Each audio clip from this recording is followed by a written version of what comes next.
सभी को जय श्री राम, जय श्री राम, जय जय श्री राम।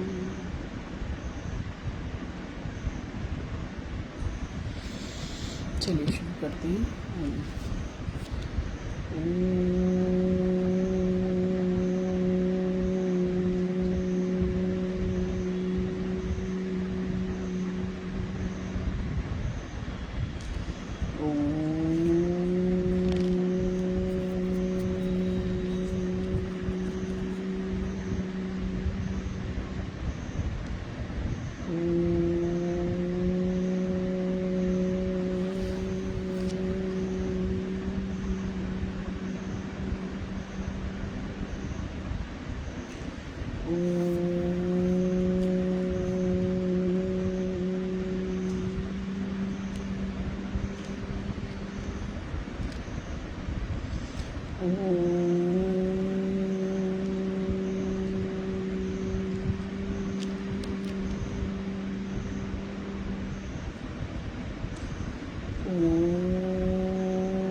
शांति शांति शांति।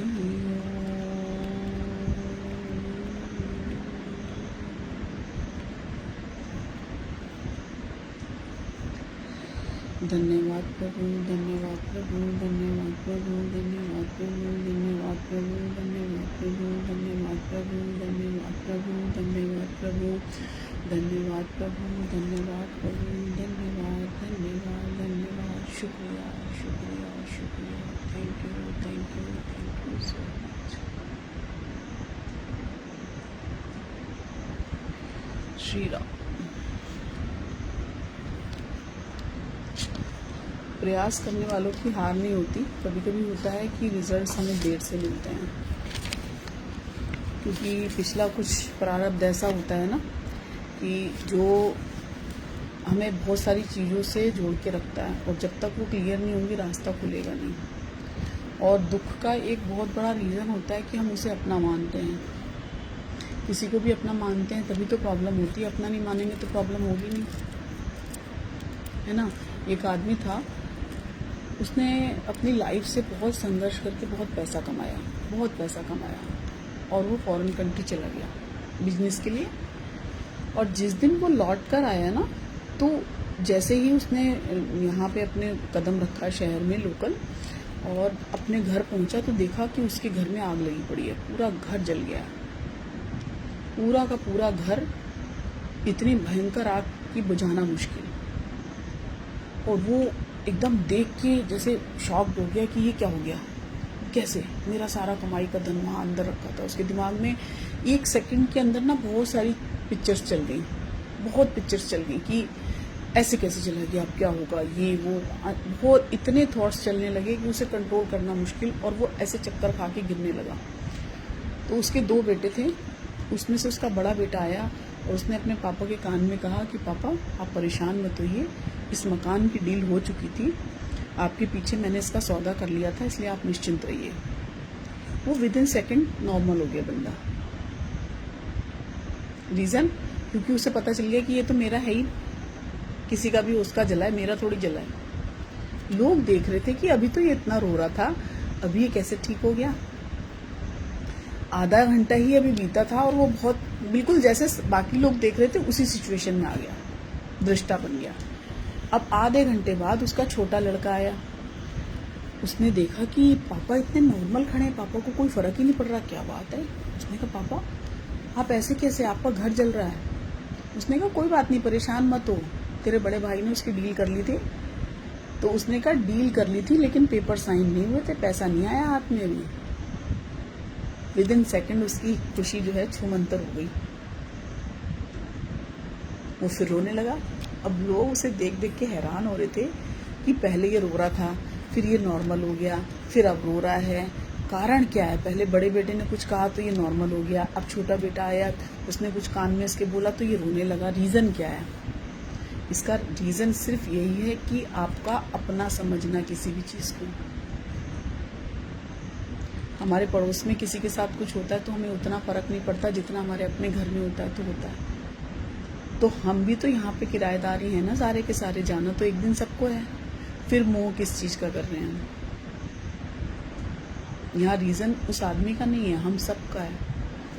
जो हम अपने गृहस्थी में इवन देन अगर कोई एक चम्मच भी खो जाता है ना, लेडीज़ का है, एक ग्लास कटोरी चम्मच कुछ भी चला जाए तो उसके लिए भी जान आफत में डाल देती हैं, कहाँ गया कहाँ गया कहाँ गया। और यहाँ से जाना है ये किसी को याद नहीं रहता कि सब छोड़ के जाना है। ये गीता सार का सबसे मेन पॉइंट यही है, ये दिन में कम से कम हमें 10 बार 100 बार रिपीट करना चाहिए कि ये सब यही रह जाएगा, सिर्फ हमारे कर्म जाएंगे, ये शरीर भी नहीं जाएगा। सिर्फ हमारे वो कर्म हमारे साथ जाएंगे जो हमने दूसरों के लिए जिए हैं या हरि स्मरण किया है।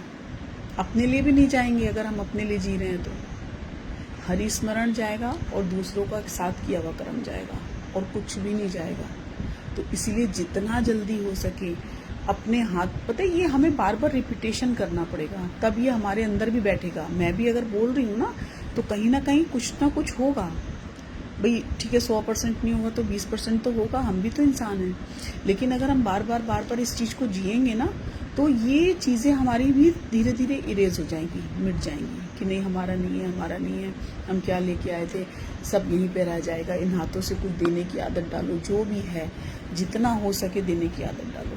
इन हाथों को खोलो तो खुले हाथों से लोगों का आशीर्वाद मिलेगा, दुआएं मिलेंगी और बहुत सारी मिलेंगी, एक नहीं बहुत सारी। प्रयास करना पड़ेगा। एक आदमी था, वो ना प्रयास पे याद आ गई एक छोटी सी स्टोरी। तो उसने क्या किया, जैसे एक्सपेरिमेंट करने की आदत होती है ना फॉरेन के लोगों को, अंग्रेजों को, तो उसने क्या किया कि एक चूहे को पकड़ा और उसने एक जार में डाल दिया उसे, और वो 15 मिनट तक छटपटाया और वो उस जार में मर गया। अब उसको लगा कि मेरा एक्सपेरिमेंट फेल हो गया। फिर उसने एक दूसरा चूहा पकड़ा, उसने उसे जार में डाला। 15 मिनट बाद वो भी मरने की स्थिति में हुआ तो उसने उसे निकाल लिया कि ऐसा ना हो ये मर जाए। उसने उसे निकाला, पोंछा, उसे सेट किया, मतलब नॉर्मल किया कि नॉर्मल हो जाए। उसके बाद फिर उसने उसको उस जार में डाल दिया। अब वो कम से कम 6 घंटे तक उसने अपने आप से प्रयास किया और वो कूद के बाहर आ गया। अब उसने क्या किया, फिर उसी चूहे को फिर से डाला। अब वो चूहा जो है उसने जार थोड़ा और बड़ा ले लिया कि वो निकल ना सके। अब उस चूहे ने 60 घंटे हाथ पैर मारे, 60 घंटे। ये रियल बात है, स्टोरी जो है। और वो जीवित था, वो तैरने लगा। तो कर्म करने वालों की हार नहीं होती, तो कर्म हमें करना चाहिए और अपनी चीज़ों की सुरक्षा करना भी आना चाहिए कि हम कैसे सुरक्षा करें अपनी चीज़ों की। क्योंकि कभी कभी ऐसा होता है ना, बहुत सारी चीज़ें हमें समझ नहीं आती कि हम उसे संभालें कैसे। सोना चांदी होता है तो संभालने की आदत होनी चाहिए ना, इधर उधर रख देंगे तो खो जाएगा, ले जाएगा कोई। तो उसी तरह हमें आदत आनी चाहिए कि हमें अपनी चीज़ों को संभालना कैसे चाहिए। एक बहुत ही इंटेलिजेंट व्यापारी था, वो जो है सबको पता था वो बहुत रईस है। अब वो जहाज की यात्रा पे जा रहा था और किसी को मालूम था कि इसके पास बहुत सारा हीरे हैं, अनमोल हीरे हैं। तो कोई जैसे होता है ना, जिसको पता होता है वो इसका पीछा करता है कि इसमें से हम अगर उठा लें तो कितना अच्छा होगा। तो वो पीछा कर रहा था और पीछा करते करते उन चोरों ने भी अपना ही हुलिया वैसा बनाया, बिल्कुल बढ़िया पढ़ाई लिखाई वाला, एजुकेटेड, बैग सूट बूट सब अच्छे से, और ठीक साथ वाली उनकी सीट पे जाके बैठ गए और उससे उन्होंने दोस्ती कर ली कि ताकि इससे तालमेल हो जाएगा तो ये हमसे खुलेगा और हमारी चीज़ों का, जैसे हम कहते हैं ना, अच्छा थोड़ा ध्यान रखना, मैं आ रहा हूँ। तो इस तरह उसने ऐसा अपने आप को नॉर्मल कर लिया और उसके साथ फ्रेंडशिप कर ली कि वो बहुत भरोसा करने लगा। अब भरोसा तो उसने बहुत किया। अब भरोसा करने के लिए वो क्या करे, जब वो नहाने जाए या कुछ करने जाए तो उसी चोर को कह के जाए, जरा देखना मैं आता हूँ वॉशरूम से होके, या खाना खा के, या कुछ भी, कहीं पर भी जाना होता था। अब चोर क्या करते, जितना उसका सामान था वो ढूंढते कि वो पोटली कहाँ गई, पोटली कहाँ गई, पोटली कहाँ गई। ऐसा करते करते उनको 4 दिन हो गए। 4 दिन बाद जब वो अपने जगह पर पहुंचे तो उन चोरों से रहा नहीं गया। उन्होंने उससे पूछा कि एक बात बताइए, हम आपको कब से ट्रेस कर रहे हैं, आपके पास एक पोटली थी और जिसमें बहुत सुंदर सुंदर हीरे जवाहरात थे। उसने कहा हाँ, तुम्हें कैसे पता? उन्होंने कहा आपने जहाँ से खरीदे थे हम तभी से आपको वॉच कर रहे थे। चलो ठीक है। उसने कहा लेकिन आप मुझे एक चीज़ बताइए कि आप जब भी बाथरूम जाते थे या कहीं जाते थे, हमने आपकी सब चीज़ों को तलाशा, वो पोटली हमें कहीं नहीं मिली, आप साथ लेके जाते थे? उसने कहा नहीं। तो उन्होंने कहा आप कहाँ रख के जाते थे जो हमें नहीं मिली? उन्होंने कहा तुम्हारे बैग में डाल जाता था जो चोर थे। तो जिससे सबसे ज़्यादा खतरा हो ना, उसी को सौंप दो उस चीज़ को, क्योंकि हर इंसान दूसरे की चीज़ तलाशता, अपनी चीज़ कभी नहीं तलाशता। जैसे हम अपनी कमी कभी नहीं तलाश पाते, दूसरा बताता है। तो उसने कहा कि सबसे सेफ जगह थी मेरी कि कोई ना उठा सके तुम्हारी जगह, तुम्हारी जेब, तो मैं तुम्हारी जेब में डाल के चला जाता था, इसीलिए मैं सेफ रहा और मेरी जर्नी बिल्कुल सेफ हो गई। तो अपनी चीज़ों को संभालना भी आना चाहिए, अपनी कमियों को भी जानना आना चाहिए, और कुछ ना समझ में आए तो मौन सबसे अच्छी चीज़ है। और भगवान कहीं ना अगर आप जुड़े हुए ना तो इशारा देते जरूर हैं, जरूर देते हैं। एक आदमी था, वो केदारनाथ की यात्रा पे जा रहा था। पहले क्या होता था, इतने सारे साधन नहीं होते थे, बहुत समय लगता था पहुंचने में। तो वो गांव से निकला कि केदारनाथ की यात्रा करने जाना है मैंने, और वो सबसे पूछता उसको 3 महीने लग गए वहां तक पहुंचने में। अब जैसे ही वो वहां पर पहुंचा तो वहां पे पट बंद होने की तैयारी चल रही थी। पट बंद हो जाते हैं ना, तो पट बंद होने की तैयारी चल रही थी। जैसे ही उसने देखा, और वहाँ पे जो वहाँ के महंत थे और पंडित थे, उन्होंने जो है दरवाज़ा क्लोज कर दिया ऐसे करके, और उसने पंडित के बहुत पैर छुए कि मुझे बस एक बार दर्शन करने दो भगवान का, बस मुझे, मैं इतनी दूर से आया हूँ, मैं 3 महीने से तक यात्रा कर रहा हूँ। तो उन्होंने कहा नहीं, नियम तो नियम है, अब ये जो है 6 महीने बाद ही रास्ता पट खुलेंगे, इसके उससे पहले खुल ही नहीं सकते, अब तुम वापस जाओ। और वो बहुत रो रहा था, रोते रोते उसने भगवान से एक गुहार लगाई, भगवान मैं इतनी मिन्नतों से आया हूँ, मैं दोबारा आ भी नहीं पाऊंगा, मैं क्या करूँ, आप मुझे दर्शन दो, आप मुझे दर्शन दो। ऐसे करते करते रात हो गई। ठंड बढ़ने लगी। उसे भूख भी बहुत लग रही थी, समझ नहीं आ रहा था क्या करूं, लेकिन उसके मन में एक आस थी कि मैं दर्शन करके जाऊंगा। और वो ऐसा कहते कहते ना अभी बैठा हुआ था, ऐसे सर पे हाथ रख के बैठा हुआ था। तो वहां पर क्या हुआ कि एक बाबा जी आए, जटाएं बड़ी बड़ी और दुशाला, कमंडल, थैला सब लेके। तो उनको लगा कि ये कौन है। उसने कहा बेटा तुम यहाँ क्या कर रहे हो, पट तो बंद हो गए। उसने कहा नहीं, मैं बिना दर्शन किए तो नहीं जाऊंगा, मेरा प्रण निश्चित है, चाहे मैं मर जाऊं मैं बिना दर्शन किए नहीं जाऊंगा। तो उसने कहा अच्छा तुम शांति रखो, तुम पहले ये कुछ खा लो जो मैं तुम्हारे लिए लेके आया हूँ, तुम इसे खा लो, तुम्हें भूख लगी होगी, सवेरे से तुम भूखे हो, चल के आ रहे हो, तुम खाओ। और मुझे पता है कि तुम्हें कल सवेरे पट खुलेगा जरूर और तुम्हें भगवान के दर्शन होंगे। अब वो बहुत ही रिलैक्स हो गया उनकी बातों से, उसको खाना भी मिल गया। और उनके ही मतलब जहाँ वो बैठे थे उन्होंने ऐसे उनके सर पे, उनकी जैसे गोद में सर रखते हैं ना, बच्चा रख देता है, उनके सर को ऐसे सहलाया, ऐसे करके बस ऐसे। और देखा तो सुबेरा हुआ, और सुबेरे होने के बाद तुरंत ही 2-3 मिनट बाद ही वहां से वही सारे लोग, साधु महात्मा आने लगे जो एक दिन पहले कह के गए थे कि 6 महीने बाद पट खुलेंगे। वो उसने आंखें ऐसे ऐसे खोली और उसने कहा अरे ये तो कह रहे थे कि 6 महीने बाद पट खुलेंगे, ये कैसे आ गए। तो उन्होंने कहा कि आप कैसे आ गए, अभी 6 महीने तो हुए नहीं। उन्होंने कहा नहीं 6 महीने पूरे हो गए। तो उन्हें बड़ी हैरानी हुई कि ये तो कल ही की बात है, 6 महीने कैसे पूरे हो गए। तो भगवान ने उसको जो आशीर्वाद रखा ना, उससे वो 6 महीने की निद्रा में चला गया और उसे पता ही नहीं चला। ये चमत्कार था। उसने बताया कि मैं रात को सोया, उसने पंडित जी को बताया कि कौन आया था। उसने कहा कैसे तुम यहाँ पड़े रहेगा और तुम जिंदा कैसे हो, हम तो ये सोच के हैरान हैं, जहाँ पे एक परिंदा भी पर नहीं मारता, इतनी बर्फ, इतनी ठंडक, और तुम आधे अधूरे कपड़ों में लेटे हुए हो और तब भी तुम जिंदा हो। तो उसने कहा मुझे तो पता ही नहीं, मैं तो रात को लेटा था और एक साधु बाबा आए थे। तो पंडित जी ने बोला उनका रूप कैसा था। उन्होंने कहा मृगशाला पहनी हुई थी, हाथ में डमरू था, एक पोटली थी और जटा थी और इसकी जो है रुद्राक्ष की माला पहनी हुई थी। पंडित जी समझ गए। उन्होंने कहा कि वो साक्षात शिव आए थे और उसके पैर पकड़ लिए कि हम इतने सालों से यहाँ तपस्या कर रहे हैं, हमें वो नहीं मिल पाया जो तुम्हें मिल गया। और तुम्हारी 6 महीने की अवधि उन्होंने एक रात में पूरी कर ली। ये तुम्हारी तपस्या का प्रताप है। कर्म कोई भी खाली नहीं जाता, इसीलिए कहते हैं अगर आपका दृढ़ संकल्प होगा ना तो मंजिल मिलेगी अवश्य।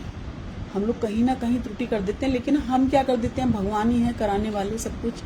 लेकिन अगर निष्ठा पक्की हो तो मंजिल मिलेगी। लेकिन एक सहानुभूति के जो शब्द होते हैं ना, वो बहुत इंसान को ऊपर ले जाते हैं। कोई कह देता है ना कि हाँ बहुत अच्छा है, तो इंसान चौड़ा हो जाता है कि वाह, तारीफ कर देता है, कोई मोटिवेट कर देता है। यही शब्द होते हैं ना, धूप में बिठाते हैं, यही छाया में बिठाते हैं। अच्छा कर दोगे तो थोड़ा सा अप हो जाएगा बंदा, थोड़ा सा कोई माइनस कर देता है तो डाउन हो जाएगा। तो हमें अच्छा करने की आदत होनी चाहिए, ना कि किसी को बुरा बोलें। शब्द मुफ्त होते हैं लेकिन उनका प्रभाव बहुत अनमोल होता है। यही चीज़ चाहे तो बन जाए, बना दें, और चाहे तो बिगाड़ दें। जब तक लगता था मैं करता हूँ तब तक संघर्ष था, जब से ये लगा कि वो करता है तब से मन शांत है ना। श्री कृष्ण वो नशा है जो कभी छूटता नहीं। श्री कृष्ण वो भरोसा है जो कभी टूटता नहीं। जीवन के लिए किए गए अच्छे कर्म समय के साथ अवश्य लौट कर आते हैं, कभी अवसर बनकर और कभी आशीर्वाद बनकर। इसीलिए कहते हैं जीवन में दुआएं और आशीर्वाद इकट्ठी करिए, बाकी सब कुछ छोड़ दीजिए। सब कुछ यही रह जाएगा, सिर्फ यही साथ में जाएगा। किसी को चले जाना प्रेम ना होना, और किसी का ठहर जाना प्रेम होना को तय नहीं करता। चले जाना, ठहर जाना इच्छाएं हैं, परिस्थितियां हैं, प्रेम इनसे बहुत ऊपर है। कागज की कश्ती थी और पानी का किनारा था, वो दौर ही कुछ और था जब बचपन हमारा था। अब वो बस ख्वाबों में लौट कर आती हैं वो गलियां जहाँ कभी हर शख्स सिर्फ हमारा हुआ करता था। सही बात है। जीवन तो बड़ा ही हल्का है, लेकिन भार तो हमारी इच्छाओं का है। अनमोल होते हैं वो लोग जो आपकी एक आवाज़ से आपका हाल जान जाते हैं। वो एक्चुअली सच्चा प्यार करने वाले होते हैं, जो आपको बिना देखे समझ जाते हैं कि हाल क्या है। जैसे आवाज़ सुन के ही पहचान जाते हैं ना कि कुछ प्रॉब्लम है।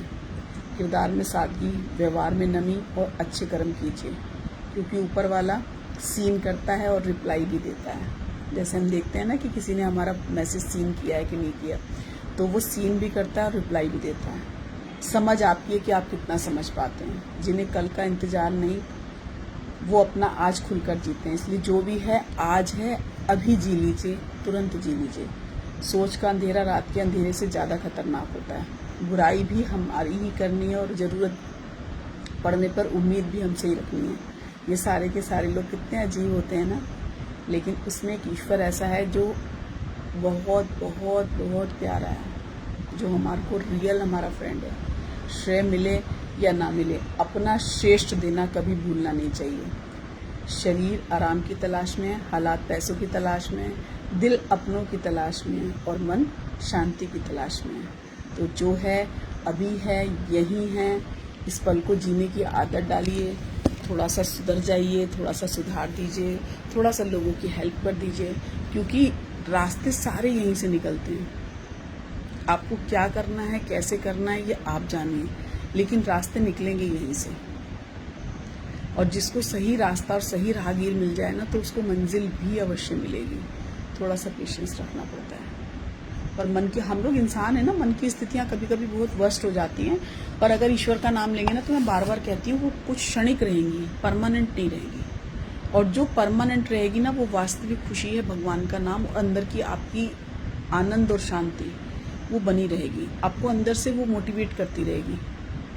और इसी को हमें लेके चलना है, पकड़ना है। दो चीज़ें हमेशा साथ साथ चलती हैं, सही और गलत। और दोनों ही, अब आप अगर पावरफुल हैं तो अच्छी चीज़ पकड़ेंगे, और थोड़ा सा भी डुलमुल हो जाएंगे ना, तो आप नेगेटिविटी को पकड़ लेंगे।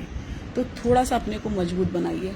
जैसे हम कहते हैं ना, खा पी के हमें हष्ट पुष्ट होना चाहिए। अच्छा खाना खाने से हमारा स्वास्थ्य अच्छा रहता है। तो इसी तरह हम हर तरह से, जैसे कभी आपने जाप कर लिया, कभी भजन कर लिया, कभी पूजा कर ली, कभी आरती कर ली, कभी किसी की हेल्प कर दी, तो ये सारे मार्ग, जैसे एक चीज़ से बोर हो गए तो दूसरी चीज़ कर ली। तो भगवान को पाने के भी बहुत सारी चीज़ें हैं, ऐसा नहीं है। आपका मन किस में लग रहा है, तो जहाँ आपका मन लगे ना, और थोड़ा सा मन अगर छिन्न भिन्न हो रहा है, जैसे हम एक ही खाना खाते खाते बोर हो जाते हैं, तो हम कहते हैं ना, कुछ अच्छा बनाओ, कुछ चेंज करो। तो उसी तरह हमारे को भगवान के नाम लेते हैं, राम राम राम राम राम राम, आधा घंटा लिया, हम बोर हो रहे हैं, चलो अब हम भजन चला देते हैं। थोड़ी देर हमने भजन सुन लिया, अब कोई आपके घर में अतिथि आया, आपने उसका वेलकम कर दिया, तो ये भी ईश्वर का ही काम है। तो थोड़ा थोड़ा चेंज सबको चाहिए जीवन में। डॉक्टर्स भी कहते हैं ना, तबीयत खराब होती है कि कहीं घूमने चले जाओ। क्यों इसलिए क्योंकि हम अपने घर में बहुत जिम्मेदारी में रहते हैं ना, तो उससे भी कभी कभी निकल के मन रिलैक्स हो जाता है बाहर जाने से। बाहर जाने का मतलब सिर्फ यही होता है, और लेडीज को खास तौर पे बोलते हैं ना, क्योंकि वो घर में रहती हैं, कि वो निकलेंगी तो उनका मन चेंज होगा। मन चेंज होगा, जिम्मेदारी से हटेगा, भूलेगा। आप जब घर में रहते हैं ना, तो आपको 100 काम होते हैं। दरवाजा बंद करना है, दूध वाला आएगा, सब्जी वाला आएगा, खाना बनाना है, बहुत सारी चीजें होती हैं। लेकिन जब आप घर से बाहर चले जाते हैं, तो किसकी जिम्मेदारी होती है? जहां हम जा रहे हैं। और हम चाहे उससे ज्यादा काम कर लें, लेकिन हम थकते नहीं हैं। क्यों? क्योंकि हमारे ऊपर जिम्मेदारी नहीं है। हम थकते किससे हैं? जिम्मेदारियों से। तो जब हमको रिलैक्स होना हो, तो थोड़ा सा अपने आप को वहां से हटा दीजिए, और हटा के फिर भूल जाइए घर में क्या हो रहा है, ये मत सोचिए। कोई सामान लेके जा रहे हैं, लेके जाने दो। आप अपना जहां निकले हो, मस्ती से रहो। जीवन का सार तो यही कहता है। बाकी सबकी अपनी अपनी सोच है, अपने अपने कर्म है। फिर एक बात वही बार बार बोलती हूँ, पहले इस्तेमाल करें, फिर विश्वास करें। जीवन के साथ सिर्फ यही जाना है, अच्छी चीज़ें जानी हैं, इसको समझ जाइए, सब यहीं रह जाएगा। इसीलिए हर वक्त नाम स्मरण करिए, भजन करिए, अच्छा काम करिए। हाथ जोड़ के मेरी सबसे यही बार बार निवेदन रहता है। इसी के साथ सभी खुश हों, स्वस्थ हों, संपन्न हो, आनंद हो, और सभी के ऊपर ईश्वर का बहुत बहुत आशीर्वाद बरसता रहे, शांति बरसती रहे, कृपा बरसती रहे। सभी को जय श्री राम, जय श्री राम, जय जय Shri Ram. Thank you, thank you, thank you so much.